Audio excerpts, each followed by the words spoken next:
Chapter number 7 important आहे छो जो इन मां फिगर्स ईंदियूं अथव ज़्यादातर इनके टेस्ट में इन जा फोटोज़ ॾींदा आहिनि प्रोफेज़ जा मेटाफेज़ इनाफेज़ जो स्टेजिस जेके आहिनि उन्हनि में किथे छा ॾींदा आहिनि कॾहिं छा ॾींदा आहिनि त उनखे यादि रखिजो। सभ खां पहिरें पाण इन चैप्टर खे ॾिसंदासीं त इन चैप्टर जो नालो छा आहे। Chapter number 7 that is a cell cycle. Cell cycle इन चैप्टर जो नालो आहे।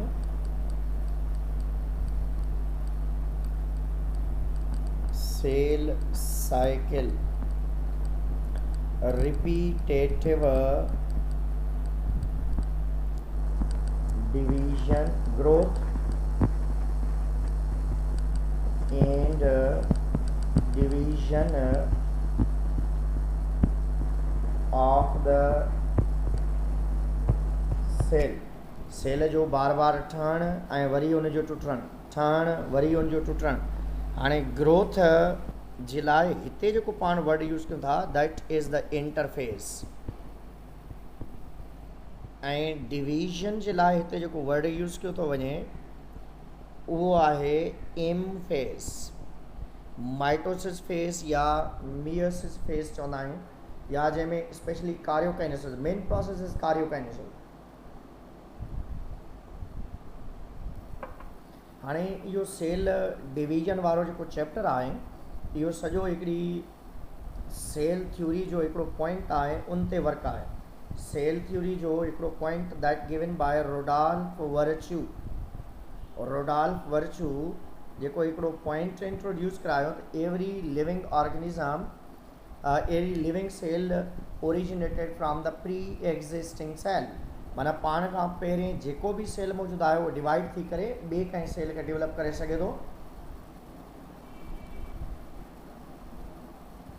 या हर ज़िंदा सेल पाण खां पहिरें ॿिए कंहिं ज़िंदा सेल मां उनजी फॉर्मेशन थिए थी। ऐं हाणे जेकॾहिं पाण ईंदासीं इन सेल साइकिल जी तरफ़ ईंदासीं त उन में 90% जेको आहे सेल ग्रोथ में टाइम वठंदो आहे। 90% टाइम जेको आहे उहो लॻे थो इंटरफेस में सेल जे ग्रोथ करण में ऐं 10% जेको टाइम लॻे थो उहो एम फेज़ में लॻे थो। एम फेज़ में माना ज़्यादातर जेको टाइम पीरियड रिक्वायर्ड हूंदो आहे उहो कंहिं में इंटरफेज़ में ऐं एम फेज़ वारे टाइम पीरियड में सेल इंक्रीज़ इन साइज़ थियल हूंदो आहे त उनजी डिवीजन थींदी आहे। हाणे इनखे जेकॾहिं साइक्लिक वे में पाण ॾिसूं ईअं त सभ खां पहिरें G1 फेज़ थींदी पोइ S फेज़ थींदी पोइ G2 फेज़ थींदी पोइ G2 फेज़ खां बाद में पहिरें कार्योकाइनेसिस जो प्रोसेस थींदो ऐं उन खां बाद में साइटोकाइनेसिस जो प्रोसेस थींदो ऐं दोबारा साइटोकाइनेसिस थियण खां बाद में G1 S ऐं G2 वारी कंडीशन थींदी। हाणे कार्योकाइनेसिस खे वरी जेकॾहिं पाण ॾिसंदा आहियूं कार्योकाइनेसिस के जेकॾहिं पाण स्टडी कंदा आहियूं त इन कार्योकाइनेसिस में पाण वटि हिकिड़ी फेज़ हूंदी आहे प्रोफेज़ ॿी फेज़ हूंदी आहे मेटाफेज़ ऐं टी फेज़ हूंदी आहे एनाफेज़ ऐं नंबर 4 ते हूंदी आहे ट्रिटिलोफेज़। हाणे इन फेज़ कार्योकाइनेसिस जो मेन मक़सदु इहो हूंदो अथव त सेल जे अंदरि जेकॾहिं हिकिड़ो न्यूक्लियस आहे त इहो डिवाइड थी करे 2 न्यूक्लियस में डिवाइड थिए। जेतिरे ताईं 2 न्यूक्लियस नथा ठाहिनि एतिरे ताईं इहो प्रोसेस जारी रहंदो आहे। माना इन खां बाद में वरी वारो हूंदो आहे कंहिंजो साइटोप्लाज़म खां बाद में कार्योकाइनेसिस खां बाद में साइटोप्लाज़म जो हूंदो आहे। हिकिड़े सेल मां 2 सेल ठही पवंदा आहिनि त हिन खे पाण साइटोकाइनेसिस जो नालो ॾींदा आहियूं। जॾहिं साइटोप्लाज़म डिवाइड थिए थो साइटोकाइनेसिस जॾहिं न्यूक्लियस डिवाइड थिए थो कार्योकाइनेसिस ऐं जॾहिं सेल जे अंदरि क्रोमोज़ोम्स जी जेका आहे शेप चेंज थिए थी त उनजे लाइ पाण इंटरफेस जो नालो ॾींदा आहियूं। इंटरफेस में मोनाड क्रोमोज़ोम्स डायड में कन्वर्ट थींदा आहिनि ऐं कार्योकाइनेसिस में डायड क्रोमोज़ोम्स 2 मोनाड में कन्वर्ट थींदा आहिनि। त इन करे जेका एम फेज़ आहे उनजो मेन मक़सदु आहे डायड खे मोनाड में कन्वर्ट करणु ऐं इंटरफेस जो मेन मक़सदु आहे मोनाड खे डायड में कन्वर्ट करणु हूंदो आहे। हाणे सेल में जेका इंटरफेस थिए थी, इंटरफेस वारो जेको प्रोसेस थिए थो, हाणे इन इंटरफेस वारे प्रोसेस में पाण वटि हिकिड़ो हूंदो आहे G1 फेज़, ख़तमु थिए थो S फेज़, पोइ उन खां बाद में G2 फेज़, इनखे पाण नॉन डिवाइडिंग फेज़ बि चवंदा आहियूं। This is known as a resting phase बि चइबो आहे ईअं। ऐं इन में सेल डिवाइड न आहिनि थींदा, इन में सेल साइज़ में इंक्रीज़ थींदा आहिनि, सेल साइज़ में वॾा थींदा आहिनि, सेल साइज़ में हटा कटा मोटा तगड़ा तवाना थींदा आहिनि। इंक्रीज़ जेनेटिकल मटीरियल जेका आहे उनजी तादाद खे वधाइबो आहे। पर हिते इन स्टेज में क्रोमोज़ोम मोनाड फॉर्म में त जॾहिं ही इन खां क्रॉस कंदा it become change into dyad form. तंहिंजे करे ॿ क्रोमेटिड्स तव्हांखे हिकु जहिड़ियूं ऐं ॿ क्रोमेटिड्स जेके आहिनि ॿियूं बि जेके आहिनि पाण में हिकु जहिड़ियूं हूंदियूं आहिनि। तंहिंजे करे हीअ monad shape and this one is known as a dyad shape. हाणे G1 फेज़ में छा थो थिए, G2 ऐं S में छा थो थिए। G1 फेज़ तक़रीबन 25 to 50% ऑफ टोटल इंटरफेस लॻाए थी। टोटल इंटरफेस जो जेको बि टाइम पीरियड आहे उनजो 25 to 50% time period is required for the G1। ऐं इन में इंजाइम्स ठहनि था, इन में mRNA ठहे थो ऐं प्रिपरेशन फॉर DNA रिप्लिकेशन थिए थी। फॉर DNA रिप्लिकेशन थिए थी, DNA रिप्लिकेशन वारे प्रोसेस में इन में थिए थी। ऐं G1 फेज़ में छा थो थिए स्पेशली ॿियो त हाणे इन में G1 फेज़ में तक़रीबन 25 to 50% टाइम मिले थो। ऐं G1 फेज़ जो मेन फंक्शन आहे कि जेका सिंथेसाइजिंग फेज़ आहे उन जे लाइ पंहिंजो पाण खे रेडी करणु ऐं उन जे लाइ प्रिपरेशन करणु, उन जे लाइ जेके इंजाइम्स दरकार आहिनि उन्हनि सभिनी इंजाइम्स जी अवेलेबिलिटी खे यकीनी बणाइणु। हाणे जॾहिं S फेज़ थिए थी, S फेज़ पाण चवई सिंथेसिस फेज़ खे था, या we can say this is a DNA replicating phase. DNA replication phase चइबो आहे ऐं इन में तक़रीबन 35 to 40% टाइम पीरियड लॻे थो ऐं इन में तक़रीबन 7 to 8 आवर्स दरकार हूंदा आहिनि। ऐं इन में मोनाड क्रोमोज़ोम कन्वर्ट थींदो आहे कंहिंमें डायड क्रोमोज़ोम में। मोनाड क्रोमोज़ोम खे कन्वर्ट कबो आहे डायड में, कहिड़ी फेज़ में, S फेज़ में। ऐं जेको डायड क्रोमोज़ोम आहे वरी मोनाड में कन्वर्ट थींदो आहे इन फेज़ में। S फेज़ में मोनाड क्रोमोज़ोम कन्वर्ट थिए थो डायड में ऐं इन फेज़ में हिकिड़ो डायड क्रोमोज़ोम ब्रेक थिए थो 2 मोनाड क्रोमोज़ोम्स में माइटोसिस जे अंदरि या मियोसिस 2 जे अंदरि स्पेशली इहो प्रोसेस थींदो आहे। ऐं G2 जेको आहे इहो तक़रीबन 2 to 5 आवर्स इन में लॻंदा आहिनि ऐं तक़रीबन जेको रिमेनिंग टाइम पीरियड बचे थो 35 खां 40% टाइम पीरियड लॻे थो DNA रिप्लिकेशन में ऐं 25 to 50% टाइम लॻे थो कंहिंजे अंदरि इन जे अंदरि जेको आहे इन जे अंदरि G1 फेज़ में। ऐं बाक़ी जेको रिमेनिंग पोर्शन रिमेनिंग टाइम आहे उहो G2 फेज़ जे लाइ रिक्वायर्ड हूंदो आहे। ऐं G2 फेज़ में ऑर्गेनिल्स इंक्रीज़ थींदा आहिनि, ऑर्गेनिल्स इंक्रीज़ थींदा आहिनि, नंबर ऑफ ऑर्गेनिल्स जेके आहिनि उहे इंक्रीज़ थींदा आहिनि। ऐं नेक्स्ट कंडीशन इहा हूंदी आहे त cell become mature and cell is ready for the division. Cell खे डिवाइड करण जे लाइ रेडी आहे। हाणे DNA रिप्लिकेशन खां बाद में जेको G2 फेज़ आहे उनमें सेल मैच्योर थी चुको आहे, सेल वॾो थी चुको आहे। हाणे इन सेल खे डिवाइड करण जी ज़रूरत आहे। हाणे इहो हाणे नेक्स्ट स्टेज में वेंदो जंहिंखे पाण M फेज़ जो नालो ॾींदा आहियूं। हाणे उन M फेज़ जे अंदरि जेको माइटोसिस आहे, माइटोसिस जो जेको आहे प्रोफेज़, मेटाफेज़, एनाफेज़, टीलोफेज़ ऐं उहे स्टेजिस आहिनि जेके पाण डिस्कस कंदासीं। पर नॉर्मली सेल डिवीजन जा पाण वटि टे टाइप्स आहिनि। One is a mitosis, other one is the mitosis and third one is meiosis. Mitosis में सेल डिवीजन जे अंदरि कार्योकाइनेसिस वारो प्रोसेस न थींदो आहे, डायरेक्टली स्पाइंडल्स बि फॉर्म न आहिनि थींदा, डायरेक्टली हिकिड़ो सेल जेको आहे 2 सेल में डिवाइड थी वेंदो आहे ऐं इहा ज़्यादातर ए सेक्सुअल रिप्रोडक्शन में कॉमन थिए थी। माइटोसिस में छा थो थिए त हिकिड़ो सेल बग़ैर कंहिं एनी कंडीशन जे हिकिड़े सेल जे अंदरि ॿ न्यूक्लियस जेके आहिनि उहे डायरेक्टली ठही था पवनि। हाणे हिकिड़ो सेल जेको आहे ॿिनि सेल जे अंदरि डिवाइड थी थो वञे डायरेक्टली, ऐं हिन खे पाण बाइनरी फिशन बि चई सघूं था या फिशन जो नालो बि ॾींदा आहियूं। ऐं ए माइटोसिस वारो प्रोसेस जेकॾहिं न न्यूक्लियर पोर्शन्स आर अनइक्वल हुजनि त उनखे न्यूक्लियर बडिंग चइबो आहे। ऐं जेकॾहिं nucleus more than one in में डिवाइड थियनि त उनखे पाण न्यूक्लियर फ्रेगमेंटेशन जो नालो ॾींदा आहियूं। ऐं इहो ज़्यादातर कैंसर ऐं ट्यूमर जे अंदरि ज़्यादा घणो थींदो आहे, छो जो कैंसरियस सेल्स जेके आहिनि तादाद में घणा थींदा आहिनि, इंक्रीज़ थींदा आहिनि। ऐं कैंसर जेको आहे उहो ख़तरनाक बि आहे, छो जो कैंसर जे लाइ पाण नॉर्मली चवंदा आहियूं त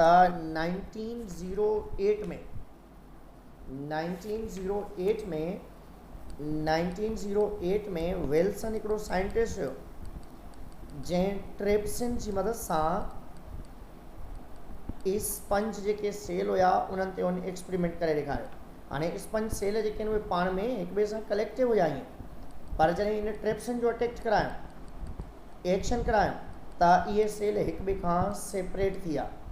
ऐं इन बेस ते चयो त जीअं मां ट्रिप्सिन जे एक्शन जे करे स्पंज जा सेल हिक ॿिए खां जेके सेपरेट थी था वञनि, सिमिलरली जेके असांजा बॉडी जा जेके नॉर्मल सेल्स हूंदा आहिनि उहे हिक ॿिए सां अटैच हूंदा आहिनि। ऐं जॾहिं कैंसर थींदो आहे उहे पंहिंजे सेल मेम्ब्रेन जे रिकॉग्नाइज़ेशन खे विञाए वेंदा आहिनि। तंहिंजे करे कैंसरियस सेल्स जेके आहिनि can not recognise each other, cell पाण में रिकॉग्नाइज़ न करे सघंदा आहिनि ऐं उन खां बाद में पुश नॉर्मल सेल्स खे कंदा आहिनि। ऐं उन जे करे नॉर्मल सेल्स जी बाबा सर जॉइन कयो। हाँ करण था।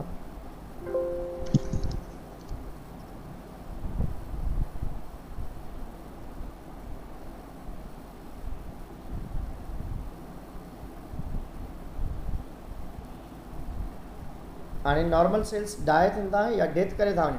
हाणे उन नॉर्मल सेल्स जे डेथ करण जो रीज़न जेके आहिनि ॿ रीज़न्स आहिनि, हिकिड़ो आहे हंगर ऐं ॿियो आहे स्पेस। माना नॉर्मल सेल्स डाई छो था थियनि, छो जो उन्हनि खे खाधो घटि थो मिले ऐं ॿियो उनजो छिपाटजी था वञे। माना नॉर्मल सेल्स जी तादाद जेका आहे उहा अराउंड एंड सराउंड मौजूदु ज़रूरु आहे, पर ही ओवर क्राउडेड हूंदा आहिनि। कैंसरियस सेल्स जॾहिं ओवर क्राउडेड हूंदा आहिनि that put pressure on the normal sales, ऐं नॉर्मल सेल्स उन स्पेस जी कमी जे करे तंगी जे करे उहे ज़्यादातर डेथ करे वेंदा आहिनि। ऐं कंहिं सेल खे खाधे जी घटिताई हूंदी आहे या खाधो न मिली सघंदो आहे, हंगर जे करे मरी वेंदा आहिनि। तंहिंजे करे जेके कैंसरियस सेल्स हूंदा आहिनि that put pressure on the normal sales, normal sales ते प्रेशर था विझनि ऐं नॉर्मल सेल्स जेके आहिनि उहे डिजनरेट थी था वञनि या डेथ करे था वञनि। ऐं अहिड़े तरीक़े सां जेके नॉर्मल सेल्स आहिनि ॿ टे शयूं आहिनि, पहिरीं त दे के नॉट रिकॉग्नाइज़ ईच अदर, ऐं ॿी कंडीशन हूंदी आहे त लेस अवेलेबिलिटी ऑफ फूड ऐं स्पेस जे करे ज़्यादातर उहे डेथ करे वेंदा आहिनि। जंहिंजे करे ऐं नॉर्मल सेल्स कैंसरियस सेल्स में म्यूटेशन जे करे ट्रांसमिट थींदा अथव। म्यूटेशन जे करे नॉर्मल जीन डिलीटेड थी वेंदो आहे, deleted or we can say mutated थी वेंदो आहे। नॉर्मल जीन जॾहिं डिलीट थिए थो, म्यूटेट थिए थो, त नॉर्मल जीन जे म्यूटेट थियण डिलीट थियण जे करे नॉर्मली कंडीशन इहा हूंदी आहे त जीन जे डिलीट थियण जे करे माइटोटिक सेल डिवीजन वारा सेल जेके आहिनि ए माइटोटिकली डिवाइड थियणु शुरू करे ॾींदा आहिनि। ऐं कैंसर या ट्यूमर थियण जा जेके मेन रीज़न्स आहिनि उहे हमेशह यादि रखंदो, रेडिएशन्स आहिनि, अल्ट्रावायलेट रेडिएशन्स, कार्सिनोजेनिक सबस्टेंसेस या उन खां बाद में ॿिया उहे केमिकल सबस्टेंसेस जेके पाण खाऊं था इंटेंशनली या अनइंटेंशनली खाधे खे या मटीरियल्स खे पाण यूटिलाइज़ कयूं था। त कैंसर वारा जेके सेल आहिनि that are known as abnormal cells, ऐं इहे एबनॉर्मल सेल्स जेके आहिनि असांजे नॉर्मल सेल्स मां ई डेवलप थींदा आहिनि। पहिरें जॾहिं नॉर्मल सेल्स एबनॉर्मल थींदा आहिनि उन में का न का ख़राबी का न का परेशानी हूंदी आहे। ऐं सेल डेथ खे बि तव्हां ॾिसो डॉक्टर, सेल डेथ छो थी थिए? सेल डेथ हिकिड़ी हूंदी आहे जेका आहे उहा नेचुरल हूंदी आहे जंहिंखे पाण एपोप्टोसिस चवंदा आहियूं, ऐं ॿी जेका आहे इंजरी जे करे थींदी आहे जंहिंखे पाण नेक्रोसिस चवंदा। This is genetical. ऐं ही जेका आहे नेक्रोसिस वारी जेका कंडीशन आहे, एपोप्टोसिस जेका आहे उहा जेनेटिकल आहे, ऐं नेक्रोसिस जेको आहे उहा इंजरी जे करे थिए थी, ज़ख़म जे करे थिए थी। हाणे एपोप्टोसिस वारी कंडीशन खे जेकॾहिं पाण ॾिसूं त एपोप्टोसिस में छा हूंदो आहे त एपोप्टोसिस में जेनेटिकली असांजा जीन्स हूंदा आहिनि, ऐं उहे जीन जॾहिं एक्टिव थींदा आहिनि असांजो मेटाबॉलिक रेट जेको आहे उहो अरेस्ट थी वेंदो आहे, ऐं इहा जेनेटिकल डेथ जेका आहे उहा कैल्शियम मीडिएटेड आहे ऐं एंडोन्यूक्लियस एंजाइम्स मीडिएटेड हूंदी आहे। ऐं असांजी बॉडी जे अंदरि जेका बॉडी लिमिट में रहे थी, बॉडी शेप जेका तव्हांजी मेंटेन थिए थी, या तव्हांजे आंगणनि जे विच में जेके वेव जी डेवलपमेंट न थी थिए त उन जे अंदरि कॉमनली एपोप्टोसिस जो रोल आहे। ऐं नेक्रोसिस जॾहिं तव्हांखे धकु लॻे थो, चोट लॻे थो, तव्हांजा सेल मौजूदु हूंदा आहिनि ऐं बाद में उहे सेल बर्स्ट थी करे उहे डीजनरेट थी वेंदा आहिनि, ख़तमु थी वेंदा आहिनि। जॾहिं असांजा नॉर्मल सेल्स जेके आहिनि स्टार्ट में थोरो सो कमु हूंदो आहे, पर कंटिन्यूअसली तव्हां एंटीसेप्टिक दवाऊं यूज़ न करण जे करे, एंटीबायोटिक मेडिसिन्स न खाइण जे करे तव्हांजी बॉडी पंहिंजे पाण खे प्रोटेक्ट करण जी कोशिशि कंदी आहे, ऐं उन प्रोटेक्शन में कुझु केमिकल्स रिलीज़ थींदा आहिनि जंहिंखे साइटोटॉक्सिक मटीरियल्स चइबो आहे, ऐं उहे साइटोटॉक्सिक मटीरियल्स जेके आहिनि उन्हनि सेल्स खे मारे छॾींदा आहिनि या उहे सेल्स सुसाइड सेक वारी कंडीशन मां गुज़री वेंदा आहिनि। हाणे पाण वटि मेन जेको टॉपिक आहे उहो आहे माइटोसिस ऐं मियोसिस जो। माइटोसिस आल्सो नोन एज सोमेटिक सेल डिवीजन चइबो आहे हिनमें। हाणे इन में तव्हां असांजी बॉडी जा जेके नॉर्मल सेल्स आहिनि, माना बॉडी जा जेके डिफ्रेंशिएटेड सेल्स आहिनि, बॉडी जा उहे सेल जेके तव्हांजे ऑर्गन्स ठाहींदा, तव्हांजा टिश्यूज़ ठाहींदा, उन्हनि सेल्स जे अंदरि कॉमनली माइटोसिस थींदी आहे। माइटोसिस जे अंदरि नंबर ऑफ क्रोमोसोम्स सेम रहंदा आहिनि, जेतिरा number of chromosomes parent cell में हूंदा एतिरा ई डॉटर सेल्स जे अंदरि रहंदा। नंबर ऑफ क्रोमोसोम्स इक्वल रहण वारी कंडीशन खे पाण चवंदा that is the somatic cell division या माइटोसिस थिए थी। हाणे पहिरें इंटरफेस साॻी थींदी, इंटरफेस खां बाद में पहिरें कार्योकाइनेसिस जो प्रोसेस थींदो, ऐं इन कार्योकाइनेसिस खां बाद में साइटोकाइनेसिस वारो प्रोसेस थींदो। पहिरें कार्योकाइनेसिस जो प्रोसेस थींदो, बाद में साइटोकाइनेसिस जो थींदो। कार्योकाइनेसिस में न्यूक्लियस जी डिवीजन थींदी। पहिरें पाण चवंदा कार्योकाइनेसिस माइटोसिस जे अंदरि कीअं थिए थी। कार्योकाइनेसिस वारे प्रोसेस खे जेकॾहिं पाण स्टडी कंदासीं त इन में पहिरियों प्रोसेस आहे प्रोफेज़ जो। Prophase is the opposite of telophase. यादि रखंदो प्रोफेज़ में छा था थिए, पहिरें शइ रखंदो त स्पाइंडल फॉर्मेशन स्टार्ट थिए थी। स्पाइंडल फॉर्मेशन स्टार्ट थिए थी ऐं सेंट्रीओल्स डिवाइड थींदा।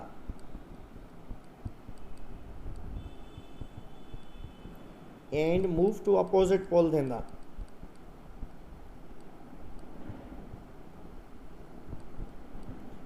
ऐं ॿी कंडीशन आहे क्रोमेटिन मटीरियल खुली करे क्रोमोसोम में कन्वर्ट थिए थो।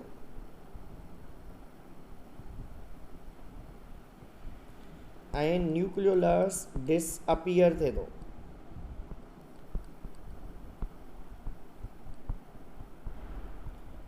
डिसअपियर थिए थो।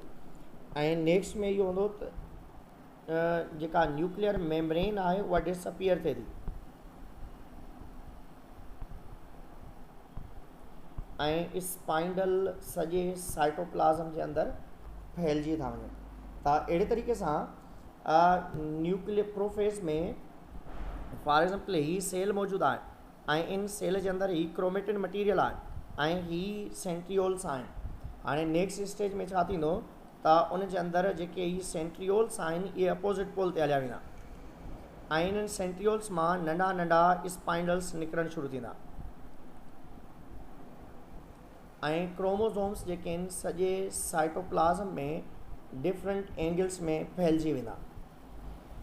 हाणे नेक्स्ट स्टेज में छा थो थिए, इन में स्पाइंडल फॉर्मेशन थी आहे, centrioles move to opposite pole, chromosomes जेके आहिनि सॼे साइटोप्लाज़म में हलिया विया आहिनि ऐं न्यूक्लियोलस डिसअपियर थियो आहे। हाणे नेक्स्ट स्टेज में छा थींदो, मेटाफेज़ में लाइन अप थींदा chromosomes. all chromosomes at equator माना तमाम क्रोमोसोम्स जेके फैलजी विया हुआ हिते क्रोमोसोम्स जेके फैलजी विया हाणे ये तमाम क्रोमोसोम्स जेके सेंट इक्वेटर ते लाइन अप थींदा आहिनि इन मां स्पाइंडल ठहण वारी कंडीशन जारी रहंदी। हाणे पुट स्पाइंडल्स पाण वटि टिनि क़िस्मनि जा हूंदा आहिनि हिकिड़ा उहे जेके सेंट्रियोल जे ॿाहिरां आहिनि उन्हनि खे चइबो आहे एस्ट्रल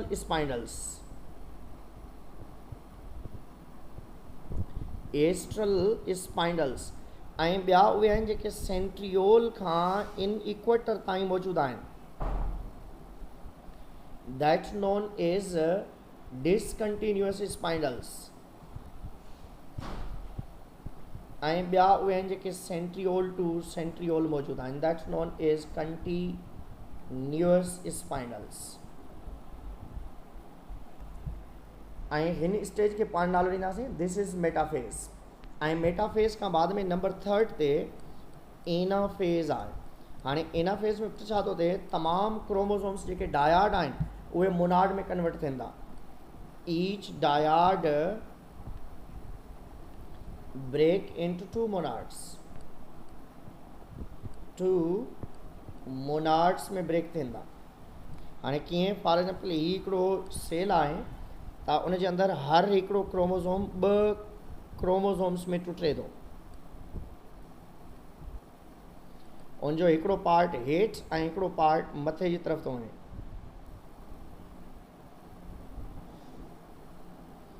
ॿ चार ऐं अहिड़े तरीक़े सां ही स्ट्रक्चर जेका आहे उनजी फॉर्मेशन थिए थी ऐं इन में तव्हां चवंदो पुट equator become empty this is equator become empty and spindles जेके आहिनि that by the pull of spindles each dyad chromosome break into 2 monad chromosomes हर हिकिड़ो डायाड क्रोमोसोम 2 मोनाड्स में ब्रेक थिए थो त अहिड़ी कंडीशन खे पाण नालो ॾींदा आहियूं एनाफेज आहे। हाणे एनाफेज खां बाद में नंबर 4 ते पाण वटि आहे telophase that is the last stage and this is opposite of prophase telophase is the opposite of prophase इन में छा थो थिए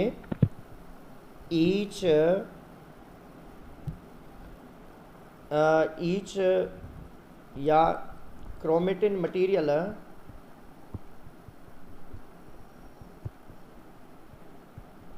covered by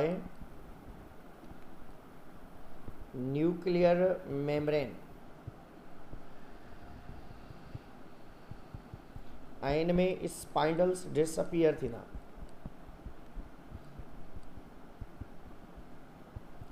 ऐं न्यूक्लियोलस रीअपियर थींदा two daughter nuclei form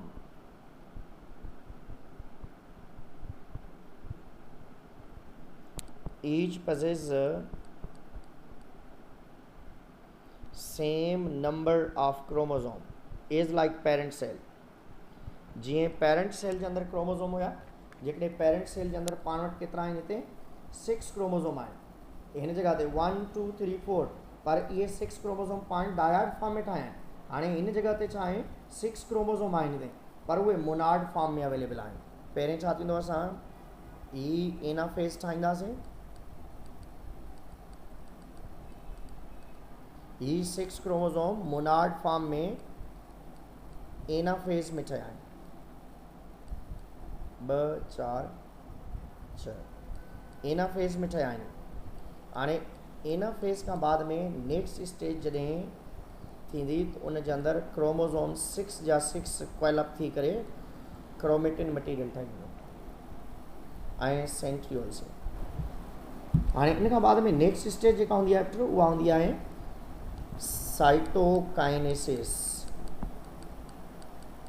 cytokinesis जे अंदरि हिकिड़ो जेको सेल आहे जंहिंजे अंदरि 2 न्यूक्लियस ठही चुका आहिनि हाणे उहे ब्रेक थींदा। हाणे जॾहिं इहे ब्रेक थींदा ही कंडीशन थींदी फरो थींदी ऐं उन मां हिकिड़ो ही स्ट्रक्चर ठही पवंदो ऐं ॿियो ही वारो this is known as a cytokinesis. ऐं अहिड़े तरीक़े सां माइटोसिस जो जेको प्रोसेस आहे उहो असांजे बॉडी जे हर सेल में थिए थो। इन जी सिग्निफिकेंस जेकॾहिं ॾिसंदव, each and every cell body cell divide by the help of mitosis.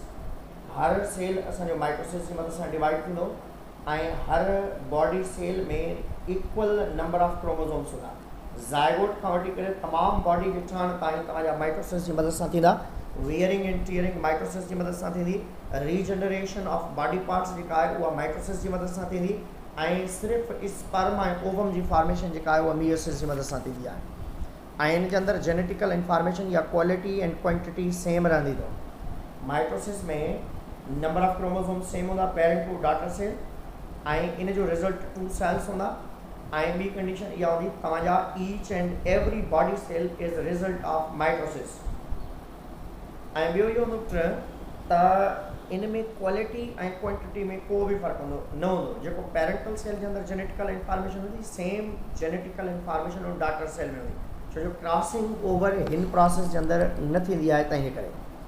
हाणे इन मियोसिस खे पाण चवंदा reduction division.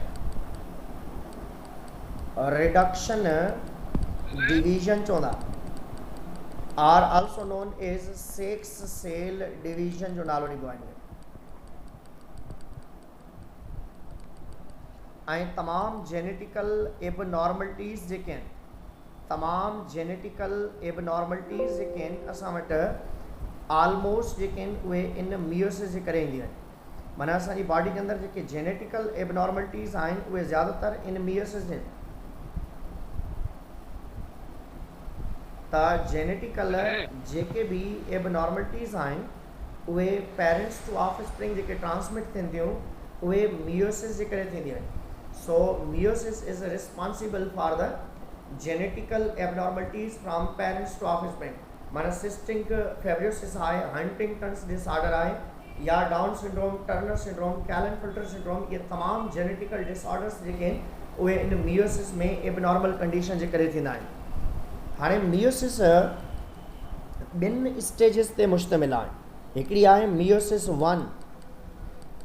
Meiosis 1 is known as reduction division। हाणे यादि रखंदो पुट, मियोसिस 1 में नंबर ऑफ क्रोमोसोम्स रिड्यूस थींदा पर शेप ऑफ क्रोमोसोम सेम रहंदी। हाणे मियोसिस 1 जो जेको मेन मक़सदु अथव, number of chromosomes diploid to haploid थींदा सेल में, पर shape of chromosome remain same हूंदी। माना पहिरीं सेल जे अंदरि डायड शेप हूंदी क्रोमोसोम जी, त बाद में बि डायड शेप हूंदी। हाणे यादि रखंदो मियोसिस 1 जो मक़सदु छा आहे, नंबर ऑफ क्रोमोसोम्स खे रिड्यूस करणु, डिप्लॉइड ऐं हेप्लॉइड में कन्वर्ट करणु, ऐं नंबर ऑफ क्रोमोसोम खे रिड्यूस करणु, shape of chromosome remain same. ऐं मियोसिस 2 जो जेको मक़सदु अथव दैट इज़ लाइक माइटोसिस, जीअं हाणे पाण पढ़ी आयासीं। इन जो वरी मक़सदु छा आहे, number of chromosomes remain same. Haploid cell आहिनि त हेप्लॉइड रहंदा, शेप ऑफ क्रोमोसोम्स ते वर्क थिए थो। हिन शेप ऑफ क्रोमोसोम में चेंज ईंदी। हाणे चेंज कहिड़ी ईंदी, डायड क्रोमोसोम्स जेके आहिनि उहे कन्वर्ट थींदा टू मोनाड क्रोमोसोम में।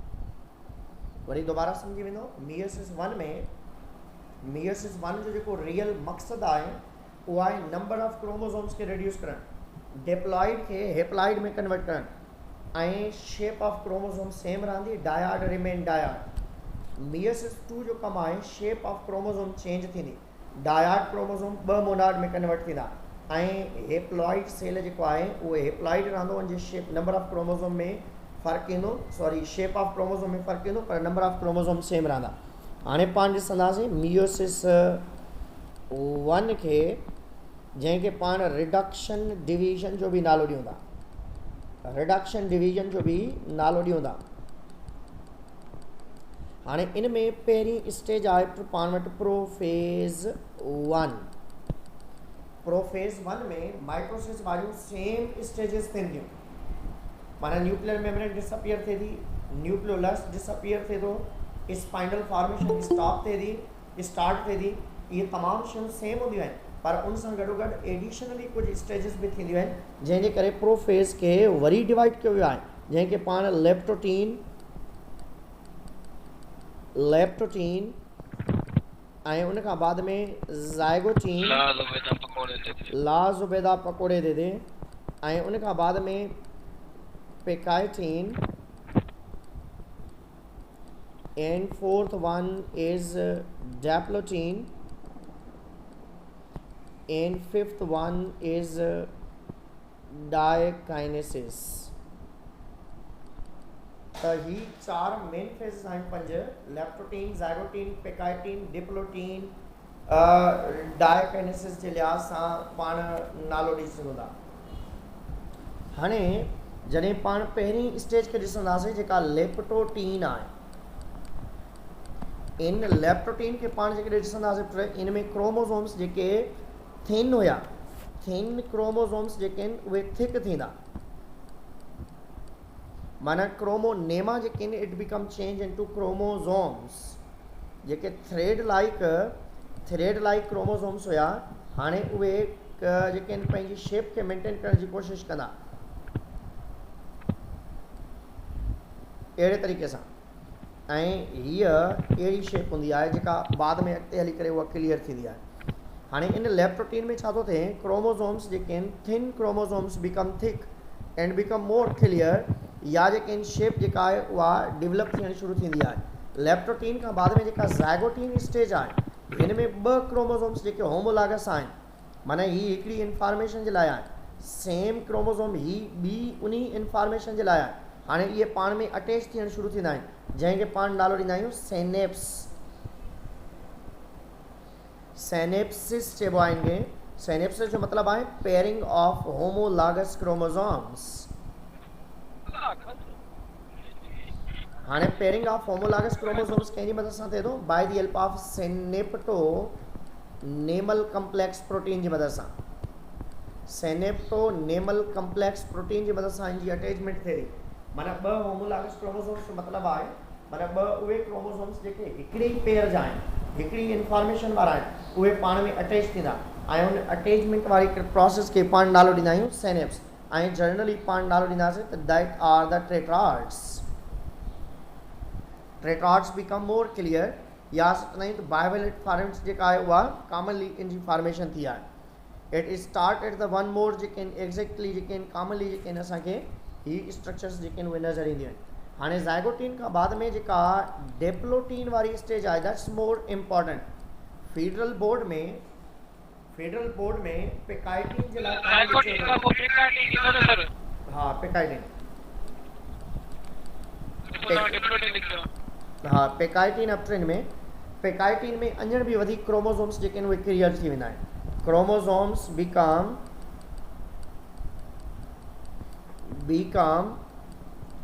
more clear ऐं इवन एतिरे हद ताईं क्रोमेटिड्स जेके आहिनि उहे बिल्कुलु क्रोमेटिड्स ऑफ बायोवेलेंट जेके आहिनि क्लियर थी था वञनि। हाणे फॉर एग्जाम्पल हिकिड़ो क्रोमोसोम्स जेको आहे पहिरीं थ्रेड लाइक असांखे नज़र पिया आहिनि, हाणे उनजो तमामु क्रोमेटिड्स जेके आहिनि तव्हांखे चारई क्रोमेटिड्स अलॻि अलॻि नज़र ईंदियूं, त इन करे असां ताईं क्रोमोसोम्स जेके आहिनि थिक थी वेंदा ऐं क्रोमोसोम्स खे थिक थियण खां बाद में उन जा चारई क्रोमेटिड्स जेके आहिनि उहे क्लियर थी वेंदा। ऐं पेकाइटीन खां बाद में डेप्लोटीन में वरी उहे ब्रेक थींदा। डेप्लोटीन में छा थींदो, क्रॉसिंग ओवर वारो प्रोसेस थींदो। क्रॉसिंग ओवर पाण छाखे चवंदा, क्रॉसिंग ओवर चइबो आहे एक्सचेंज ऑफ लोब्स इन between two non-sister chromatids of homologous chromosomes. Homologous chromosomes. हाणे क्रॉसिंग ओवर जेका आहे exchange of lobe in between two non sister chromatids, जेके ॿ नॉन सिस्टर क्रोमेटिड्स आहिनि। नॉन सिस्टर जो मतिलबु आहे ॿ होमोलागस जो जेके क्रोमोसोम्स आहिनि, माना ॿ अहिड़ा क्रोमोसोम पाण में गॾु रखो, हिकिड़ो ही क्रोमोसोम आहे, इन जूं जेके बि क्रोमेटिड्स आहिनि उहे सिस्टर आहिनि, हाणे ही क्रोमोसोम आहे, हाणे इन्हनि जे विच में क्रॉसिंग ओवर थी सघे थी, हिते जेका आहे क्रॉसिंग ओवर थी सघे थी, छो जो इहे ॿई क्रोमेटिड्स जेके आहिनि that are known as non sister chromatids. हाणे नॉन सिस्टर क्रोमेटिड्स जे विच में एक्सचेंज ऑफ लोब्स थींदी। हाणे जॾहिं एक्सचेंज ऑफ लोब्स थींदी त उन में छा थींदो, अहिड़े तरीक़े सां इन जूं लोब्स जेके आहिनि उहे हिक ॿिए सां एक्सचेंज थी सघनि थियूं इन पॉइंट ते। त इन जो हिकिड़ो पार्ट उंडे हलियो वेंदो, ॿियो पार्ट उंडे हलियो वेंदो। हाणे या तव्हां नंबरिंग जे लिहाज़ सां शो करे सघो था। फॉर एग्ज़ाम्पल ही क्रोमोसोम आहे असां वटि, इन क्रोमोसोम ते A small, B small, C small, D ॾियोसि, ऐं ॿियो क्रोमोसोम आहे इहे असां वटि जंहिं ते तव्हां A capital, B capital, C capital, D capital ॾींदव। हाणे जॾहिं क्रॉसिंग ओवर थींदी त इन जे विच में थी सघे थी, जंहिंजे करे ए कैपिटल हुन पासे हलियो वेंदो त ए स्मॉल हुन पासे हलियो वेंदो। हाणे हिते छा थींदो पुट, A capital, B small, C small, D small अची सघे थो। ही वारो पार्ट जेको आहे उहो क्रॉसिंग ओवर जे करे आहे। सेम तरीक़े सां तव्हां हिन पासे बि ईअं शो करे सघो था त इन जो ए स्मॉल तव्हांजो हितां आयो, बी कैपिटल, सी कैपिटल ऐं डी कैपिटल अवेलेबल आहे। क्रॉसिंग ओवर हमेशह कॾहिं थींदी आहे डेप्लोटीन स्टेज में, ऐं डेप्लोटीन स्टेज में क्रॉसिंग ओवर जे करे जेनेटिकल चेंजिस ईंदियूं आहिनि। पेरेंट्स टू ऑफस्प्रिंग जेके बि चेंजिस आहिनि उहे due to the crossing over आहिनि। माना वालदेन खां औलाद में जेके चेंजिस अचनि थियूं, वालदेन खां औलाद में जेका जेनेटिकल इंफॉर्मेशन चेंज थिए थी, ऐं इहा जेका पेरेंट्स टू ऑफस्प्रिंग जेका लिटिल बिट चेंजिस आहिनि that are due to the crossing over. ऐं क्रॉसिंग ओवर जंहिं पॉइंट ते थिए पई, जिते इहा अटैचमेंट थी आहे, जिते बि इहा अटैचमेंट थी आहे, इनखे पाण चियाज़ मेटा या क्याज़ मेटा चवंदा आहिनि। पॉइंट वेयर क्रॉसिंग ओवर अकर, जॾहिं क्रोमोसोम्स पाण में अटैच थींदा त उनजे लाइ पाण नालो ॾींदासीं चार्ज मेटा फॉर्मेशन वारी कंडीशन थींदी। त अहिड़े तरीक़े सां चार्ज मेटा फॉर्मेशन थियण खां बाद में नेक्स्ट हूंदी आहे, next one is the diakinesis. Diakinesis में मेन शइ अथव terminalisation or we can say unzipping। माना तमाम क्रोमोसोम्स जेके आहिनि उहे जेके पाण में बाइवेलेंट अटैच थियल आहिनि या टेट्राड्स जी फॉर्मेशन थी आहे, हाणे उहे क्रोमोसोम्स हिक ॿिए खां सेपरेट थींदा आहिनि, पर सेंट्रोमियर खां ॿाहिरि जी तरफ़ ईअं जीअं ज़िप खुलंदी आहे, ईअं जीअं ज़िप खुलंदी आहे, ज़िप जी अनज़िपिंग थींदी आहे, सेम तरीक़े सां डाइकाइनेसिस जो प्रोसेस थींदो आहे।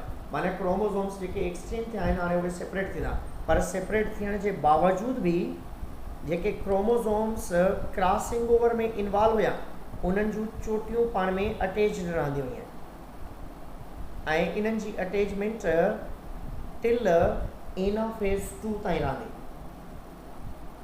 सॉरी एनाफेज़ 1 ताईं, टिल एनाफेज़ 1 ताईं रहंदी। छो जो एनाफेज़ 1 वारे दौर में या कंडीशन में हिकिड़ो क्रोमोसोम जो पार्ट या हिकिड़ो क्रोमोसोम कंप्लीट हिकिड़े में हलियो थो वञे ऐं ॿियो क्रोमोसोम जेको आहे उहो ॿिए सेल में हलियो थो वञे। हाणे छा थींदो, प्रोफेज़ में डाइकाइनेसिस में उहे सेम स्टेजिस हिते ई थींदियूं, माना सेंट्रियोल डिसअपियर थी वेंदा, सॉरी सेंट्रियोल जेके आहिनि उहे डिवाइड थी करे अपोजिट पोल ते हलिया वेंदा, स्पाइनल फॉर्मेशन स्टार्ट थियल आहे ऐं उन खां बाद में न्यूक्लियर मेम्ब्रेन डिस्टर्ब थी वेंदी। हाणे प्रोफेज़ जेको लैप्टोटीन आहे, ज़ाइगोटीन, पेकाइटीन, डिप्लोटीन, एतिरे ताईं जेका आहे न्यूक्लियर मेम्ब्रेन मौजूदु हूंदी आहे, ऐं हाणे लास्ट वारी जेका स्टेज आहे जंहिंखे पाण डाइकाइनेसिस चवंदा, उन में न्यूक्लियर मेम्ब्रेन डिस्टर्ब थींदी आहे ऐं तमामु क्रोमोसोम्स जेके आहिनि उहे साइटोप्लाज़म जे अंदरि अची वेंदा आहिनि, पर ॿ क्रोमोसोम्स होमोलॉगस पाण में चिपकियल हूंदा आहिनि। हाणे जॾहिं मेटाफेज़ जी स्टेज थींदी, मेटाफेज़ 1 जी, मेटाफेज़ 1 में सेल जे अंदरि ॿ हिकिड़ो ही क्रोमोसोम आहे, ॿियो ही क्रोमोसोम आहे, जो चोटियूं पाण में चिपकियल हूंदियूं अहिड़े तरीक़े सां, ऐं हिते सेंट्रियोल्स आहिनि, इन्हनि मां स्पाइनल जी फॉर्मेशन जारी आहे। हाणे अहिड़े तरीक़े सां जॾहिं इहे मेटाफेज़ में ईंदा, पहिरें अहिड़ी कंडीशन थी आहे, हाणे जॾहिं मेटाफेज़ में ईंदा इहे तमामु क्रोमोसोम्स जेके आहिनि उहे इक्वेटर ते अरेंज थी वेंदा। हाणे इक्वेटर ते अहिड़े तरीक़े सां अरेंज थींदा जो हिकिड़ो पार्ट मथे वञी सघे ऐं ॿियो पार्ट इन जो हेठि जी तरफ़ अची सघे by the help of spindle, pull of spindle. हाणे स्पाइंडल्स जी छिक जे करे, पुल जे करे क्रोमोज़ोम जो हिकिड़ो पार्ट अॻिते ऐं ॿियो पार्ट मथे वञी सघे एनाफेज़ में। हाणे हिन स्टेज खे पाण नालो ॾियूं था दिस इज़ मेटाफेज़ 1, हीअ आहे प्रोफेज़ 1 या इनखे लेट प्रोफेज़ बि चई सघो था। प्रोफेज़, लेट प्रोफेज़ बि चई सघो था, माना प्रोफेज़ खां बाद में जेका स्टेज थींदी आहे उनमें। हाणे तमामु क्रोमोज़ोम इक्वेटर ते अची चुका आहिनि। हाणे नेक्स्ट स्टेज थींदी एनाफेज़ 1। हाणे एनाफेज़ 1 में छा थो थिए, हर हिकिड़ो डायड क्रोमोज़ोम सेपरेट थी करे अपोज़िट हलियो थो वञे। केतिरा आहिनि हिते? 3।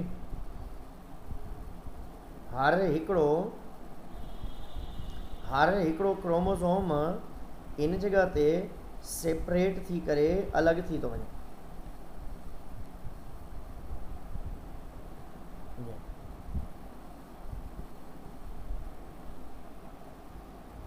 त अहिड़े तरीक़े सां ही स्टेजिस आहिनि हिते।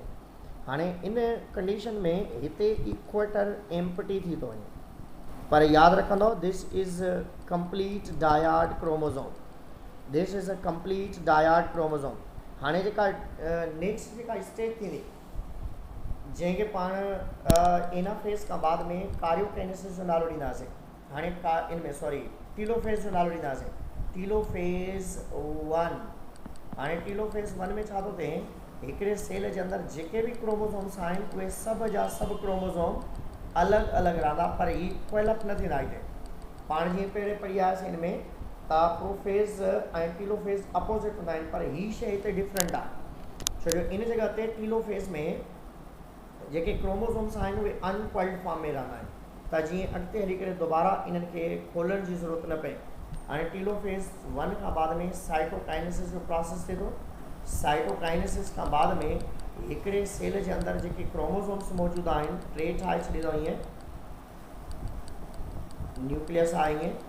हाणे ही जॾहिं डिवाइड थींदो त हर हिकिड़े न्यूक्लियस जे अंदरि तव्हांखे ही स्टेज साइटोकाइनेसिस। हाणे इन साइटोकाइनेसिस खां बाद में नेक्स्ट ही हलियो वेंदो इंटरकाइनेसिस जे अंदरि। इंटरकाइनेसिस वारी स्टेज में सेल साइज़ में वॾो थींदो, हटो कटो मोटो तगड़ो तवानो थींदो, but DNA replication not occur. Interphase में G1S G2 फेज़ थींदी आहे ऐं इंटरकाइनेसिस में सेल इंक्रीज इन साइज़ थींदो आहे। इंटरकाइनेसिस में सेल ग्रो कंदो,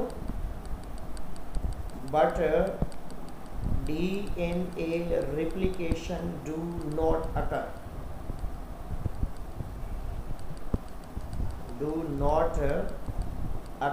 DNA replication वारो प्रोसेस इन जगह ते न थींदो।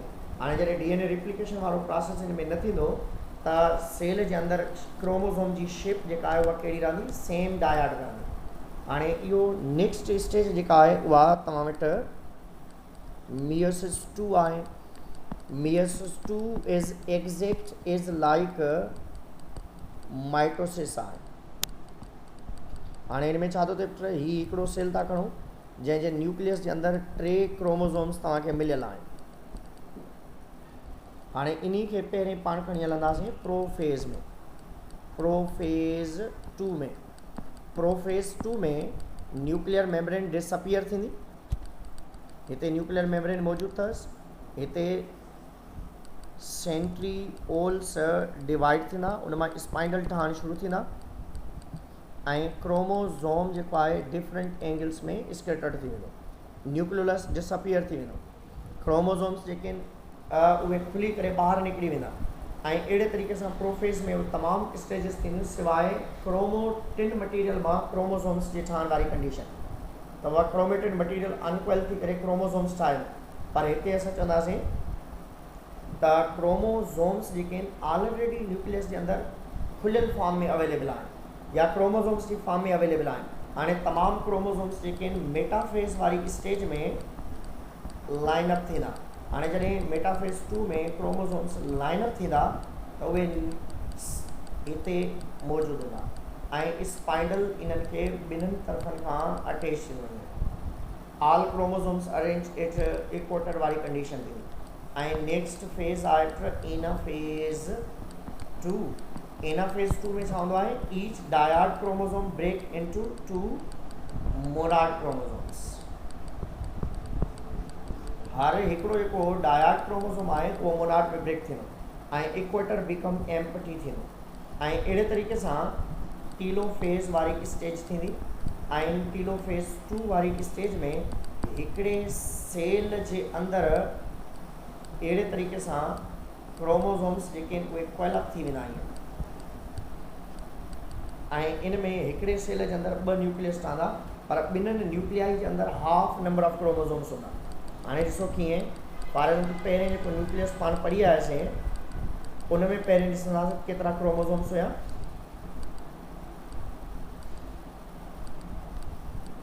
सभ खां पहिरें में ॾिसंदव त हिन जगह ते जेको सेल पाण खणूं पिया, फॉर एग्जाम्पल हिन जगह ते सेल जे अंदरि तव्हांखे क्रोमोसोम्स जेके मिलिया पे ही कोयलप थियल हुया। हाणे जॾहिं खुलिया इन जे अंदरि तव्हांखे 6 क्रोमोसोम्स मिलिया। हाणे 6 खां बाद में ये ॾिसंदा ईंदव तव्हां त इन जगह ते ये ॾिसो क्रोमोसोम्स पाण में अटैच थी विया, हिते 6 क्रोमोसोम्स अवेलेबल आहिनि। हाणे 6 क्रोमोसोम 2-3 क्रोमोसोम्स में कटिजी आहिनि। हाणे 3 क्रोमोसोम हिन वटि, माना ही छा थी वियो हाणे हेप्लॉइड न्यूक्लियस। ही छा थी वियो हेप्लॉइड न्यूक्लियस। हाणे ही छा आहे हेप्लॉइड न्यूक्लियस, ही छा आहे हेप्लॉइड न्यूक्लियस। हाणे अहिड़े तरीक़े सां ही हेप्लॉइड न्यूक्लियस वारो सेल खयो आहे जेको मियोसिस 2 मां वियो आहे। इन में केतिरा क्रोमोसोम्स आहिनि 3। इन जे अंदरि पाण खे केतिरा, ही हेप्लॉइड आहे।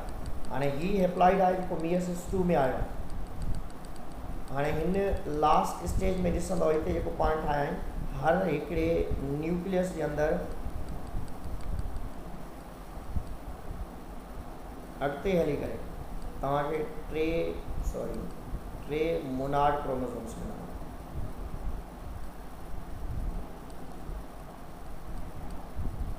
3 मोनॉड क्रोमोसोम हीअं त कान्हे, 3 पाण खे मोनॉड क्रोमोसोम्स मिलंदा। ऐं हाणे इहे कोयलप थी करे तव्हांजी टीलोफेज़ वारी कंडीशन थी। ऐं नेक्स्ट सेम तरीक़े सां कार्योकाइनेसिस खां बाद में नेक्स्ट विल बी साइटोकाइनेसिस। हाणे असां अहिड़े तरीक़े सां पाण जेकॾहिं ॾिसंदासीं त हिकिड़ो सेल 2 में डिवाइड थियो, ॿियो सेल बि 2 में डिवाइड थियो। मियोसिस वारे प्रोसेस में हिकिड़ो सेल 4 में डिवाइड थींदो आहे ऐं उन में हमेशह यादि रखंदो मियोसिस 1 में रिडक्शन डिवीजन थींदी आहे ऐं मियोसिस 2 जे अंदरि जेको आहे नंबर ऑफ क्रोमोसोम सेम रहंदा आहिनि जेके मियोसिस 1 जो रिज़ल्ट हूंदो आहे। उन्हनि जे अंदरि का बि फ़र्क़ु न ईंदो आहे। ऐं मियोसिस जेका आहे असांजी बॉडी जे अंदरि स्पर्म ऐं ओवम ठहण खां पहिरें जर्म सेल्स जे अंदरि थींदो आहे ऐं जॾहिं त फंगस जे अंदरि ज़ाइगोट फॉर्मेशन खां बाद में मियोसिस थींदी आहे ऐं प्लांट्स जे अंदरि सिर्फ़ु स्पोरुलेशन में मियोसिस थींदी आहे। ऐं कुझु मियोटिक इरर्स आहिनि जेके तव्हांजे ज़हन में हुअणु खपनि। मियोटिक इरर जो मतिलबु आहे मियोसिस में जेके ग़लतियूं थियनि थियूं, मियोसिस में ग़लतियूं ज़्यादातर इनाफेज़ में थींदियूं आहिनि। कॾहिं क्रोमोसोम घटि थींदो आहे, कॾहिं क्रोमोसोम वधि थींदो आहे। जॾहिं ऑटोज़ोम्स के अंदरि को घटि वधि थिए त उनखे ऑटोज़ोमल मियोटिक इरर चई सघो था तव्हां, या नॉर्मली असां चवंदा आहियूं त जॾहिं जेनेटिकल डिसऑर्डर थिए त उनखे नॉन डिसजंक्शन जो नालो ॾींदा आहियूं। इन में abnormal separation of chromosomes during cell division दौरान या इनाफेज़ दौरान एबनॉर्मल नंबर ऑफ क्रोमोसोम्स जेके आहिनि, हिकिड़ो क्रोमोसोम मथे हलियो थो वञे ऐं हिकिड़ो क्रोमोसोम हेठि घटि थी थो वञे, त माना हिकिड़े सेल जे अंदरि नंबर ऑफ क्रोमोसोम वधीक ऐं ॿिए जे अंदरि घटि थी था वञनि। जेकॾहिं 21 खां 22 पेयर में का ख़राबी आहे त उनखे ऑटोसोमल चवंदासीं। जेकॾहिं एक्स वाई या एक्स एक्सिस में ख़राबी आहे उनखे सेक्स क्रोमोसोमल प्रॉब्लम जो नालो ॾींदो आहे।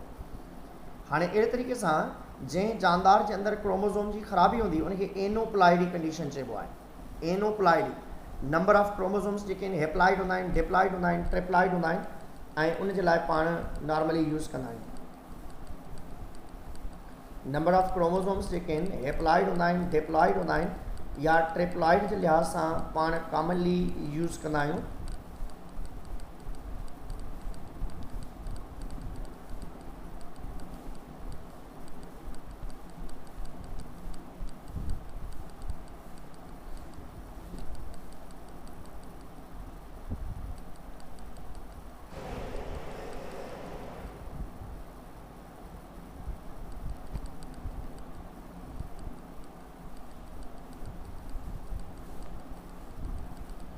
लास्ट वाले में कहना पड़ा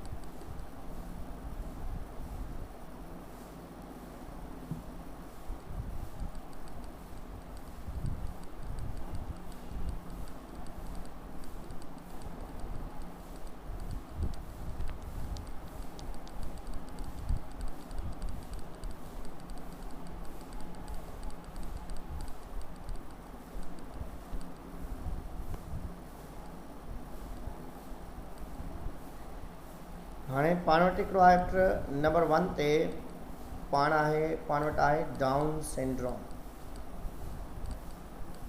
डाउन सिंड्रोम जी पाण खे ख़बर आहे पेयर नंबर 21 में ऐं हिन मां क्वेश्चन आयो अथव पेयर नंबर 21 ते हिकिड़ो क्रोमोज़ोम एक्स्ट्रा हूंदो आहे। जॾहिं हिकिड़ो क्रोमोज़ोम एक्स्ट्रा हूंदो आहे, जॾहिं वधीक हूंदो आहे, हिकिड़ो क्रोमोज़ोम जॾहिं वधीक हूंदो आहे त उन जे लाइ पाण हिकु कंडीशन चवंदा आहियूं। हिकिड़ो हूंदो आहे मोनो जेका आहे उहा कंडीशन हूंदी आहे। नॉर्मली क्रोमोज़ोम्स जेके आहिनि डिस्टिंक्शन वारी कंडीशन हूंदी आहे त उन जे अंदरि नंबर ऑफ क्रोमोज़ोम्स इंक्रीज़ या डिक्रीज़ थींदा आहिनि। जेकॾहिं नंबर ऑफ क्रोमोज़ोम्स जेके आहिनि उन में चेंज थिए त उनखे हेट्रोप्लाइडी चइबो आहे ऐं जेकॾहिं स्पीशीज़ में होमोलॉगस क्रोमोज़ोम्स में का ख़राबी थी अचे त पॉलीप्लाइडी कंडीशन, जीअं 1 इन नंबर ऑफ क्रोमोज़ोम आहे, 2 इन नंबर ऑफ क्रोमोज़ोम्स आहे त उन जे लाइ पाण वर्ड यूज़ कंदा आहियूं। हाणे ही एनोप्लाइडी कंडीशन आहे। डाउन सिंड्रोम एनोप्लाइडी कंडीशन आहे ऐं हिन जे अंदरि डाउन सिंड्रोम में मेंगलॉइड्स जेके आहिनि extra chromosome number of chromosome 21 ते आहे। 900 आउट ऑफ 901 प्रॉब्लम्स जेके आहिनि उहे थी सघनि था, माना 900 बर्थ मां कंहिं बि हिकिड़े माण्हू खे प्रॉब्लम थी सघे थो। इट इज़ मेटरनल प्रॉब्लम हूंदो आहे। मदर ओल्ड एज जेकॾहिं आहे त उन जे करे ही प्रॉब्लम थी सघे थो ऐं उन खां बाद में ओल्डर मदर जी मैरिज जे लिहाज़ सां हूंदो आहे। डाउन सिंड्रोम जेको आहे चिल्ड्रन टू जेको आहे फर्दर बि जेको आहे ऑफ स्प्रिंग में डोनेट थी सघनि था। एबनॉर्मलिटीज़ हूंदियूं आहिनि हिन में ऐं इन जी IQ लेवल जेका आहे 20 to 50 हूंदी अथव ऐं इन्हनि जा जेके सिम्पटम्स हूंदा आहिनि या इन जूं जेके निशानियूं पाण खे नज़र ईंदियूं आहिनि उन्हनि में इन जो ब्रॉड फेस हूंदो आहे।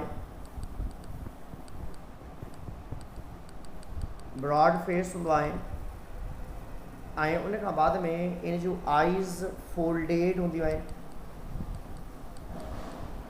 इन में 21 पेयर जेको आहे उन में हिकिड़ो क्रोमोज़ोम वधीक हूंदो आहे। जॾहिं 21 पेयर में हिकिड़ो क्रोमोज़ोम वधीक हूंदो आहे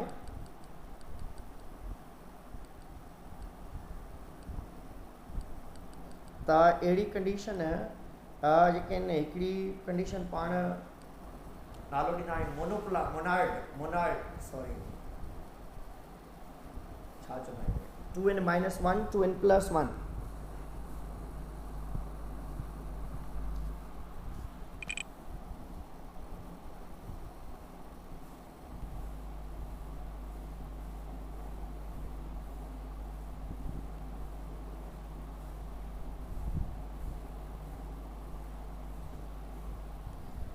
त इन में नॉर्मली जॾहिं क्रोमोसोम्स जे लिहाज़ सां पाण ॻाल्हि कंदा आहियूं त उन में जेके आहिनि 2n-1 2n+1 जॾहिं हिकिड़े पेयर जे अंदरि 2 क्रोमोसोम जे बजाए 3 क्रोमोसोम हूंदा आहिनि त ट्राइप्लॉइडी कंडीशन हूंदी आहे, ॿी हूंदी आहे मोनोप्लॉइडी कंडीशन। जॾहिं 2n माना हिते 3 क्रोमोसोम्स आहिनि त इनखे पाण ट्राइप्लॉइडी कंडीशन चवंदा आहियूं। ऐं जेकॾहिं 2n-1 हूंदो आहे त उन जे लाइ पाण मोनोप्लॉइडी वर्ड यूज़ कंदा आहियूं ऐं जनरली पाण एनोप्लॉइडी चवंदा आहियूं, पर जेको डाउन सिंड्रोम आहे दैट इज़ द ट्राइप्लॉइडी कंडीशन, छो जो 21 जेको क्रोमोसोम आहे उन ते 2 जे बजाए 3 क्रोमोसोम्स हूंदा आहिनि। डाउन सिंड्रोम में फेस ब्रॉड हूंदो आहे, ज़बान लटकियल हूंदी आहे, हथ नंढड़ा हूंदा आहिनि ऐं मुंहुं जेको आहे तख़्ते नुमा हूंदो आहे ऐं हीअ माण्हू जेके आहिनि IQ लेवल में तमामु घटि हूंदा आहिनि। डाउन सिंड्रोम वारी कंडीशन जेकॾहिं पाण ॾिसंदासीं त डाउन सिंड्रोम में 17 इयर्स ताईं जेको आहे लाइफ स्पान थी सघे थो ऐं तक़रीबन 8% माण्हू जेके आहिनि 40+ जी एज में सर्वाइव कंदा आहिनि। ऐं डाउन सिंड्रोम ज़्यादातर माण्हू जेके आहिनि स्टेराइल हूंदा आहिनि, पर कॾहिं कॾहिं जॾहिं रिप्रोडक्टिव हूंदा त उन में चांस हूंदो आहे त वरी डाउन सिंड्रोम पेशेंट जेके आहिनि उहे प्रोड्यूस कनि या डेवलप कनि। कैलन-फिल्टर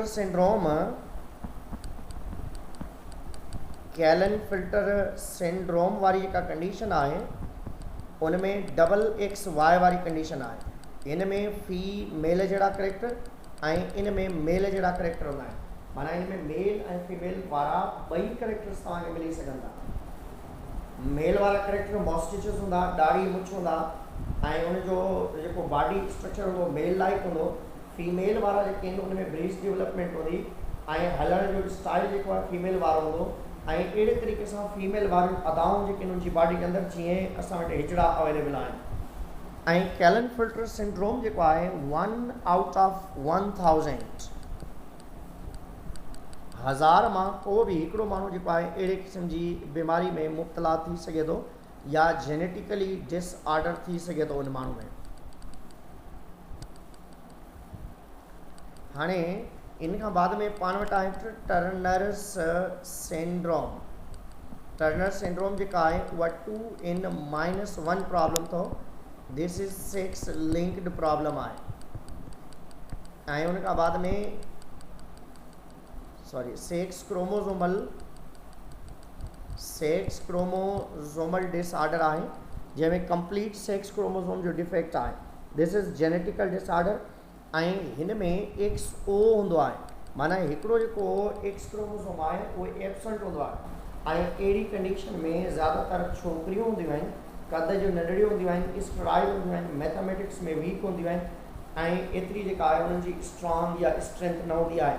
ऐं फीमेल बर्थ मां 5000 मां का बि हिकिड़ी छोकिरी अहिड़े क़िस्म जी बीमारी में मुब्तला थी सघे थी।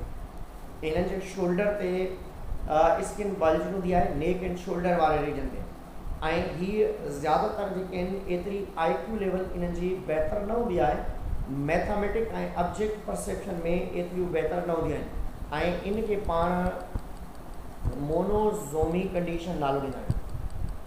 2n जेके ॿिया आहिनि डाउन सिंड्रोम ऐं टर्नर सिंड्रोम इनखे ट्राइज़ोमी चइबो आहे। ट्राइज़ोमी जो नालो ॾिबो आहे, ट्रिप्लॉइडी न अथव, सॉरी ट्राइज़ोमी अथव, ट्रिप्लॉइडी कंडीशन न आहे, इनखे पाण मोनोज़ोमी जो नालो ॾींदा आहियूं। ग़लति लिखियो आहे, ट्रिप्लॉइड मोनोप्लॉइड जो अलॻि टर्म यूज़ कंदा आहियूं। जॾहिं 1n नंबर ऑफ क्रोमोसोम हुजनि त उनखे haploid, 2n number of chromosome हुजनि त डिप्लॉइड, 3n हुजनि त पोइ ट्रिप्लॉइड जो यूज़ कंदा आहियूं। पर जेकॾहिं हिकिड़ो क्रोमोसोम हेठि या वधीक आहे त उनखे पाण ट्राइज़ोमी या मोनोज़ोमी नालो ॾींदा आहियूं। जॾहिं 2n-1 हुजे, माना हिकिड़े पेयर में हिकिड़ो क्रोमोसोम मौजूदु हुजे ऐं ॿियो एब्सेंट हुजे त उनखे पाण मोनोज़ोमी चवंदा आहियूं। जेकॾहिं हिकिड़ो क्रोमोसोम वधीक हुजे त पाण उनखे ट्राइज़ोमी जो नालो ॾींदा आहियूं। So it's all about today. Inshallah, tomorrow will be your next class. 14 chapter sir वो जी सर 13 में पढ़ाए जा रहा हूँ। मूंखे मैसेज कयो, तव्हांजो आवाज़ सही नथो अचे।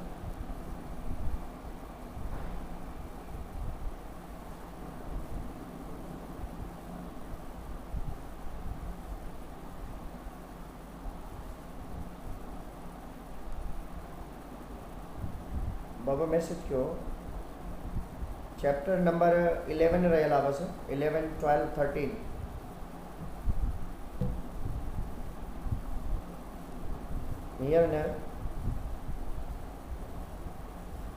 हींअर न सुभाणे इंशाल्लाह चैप्टर नंबर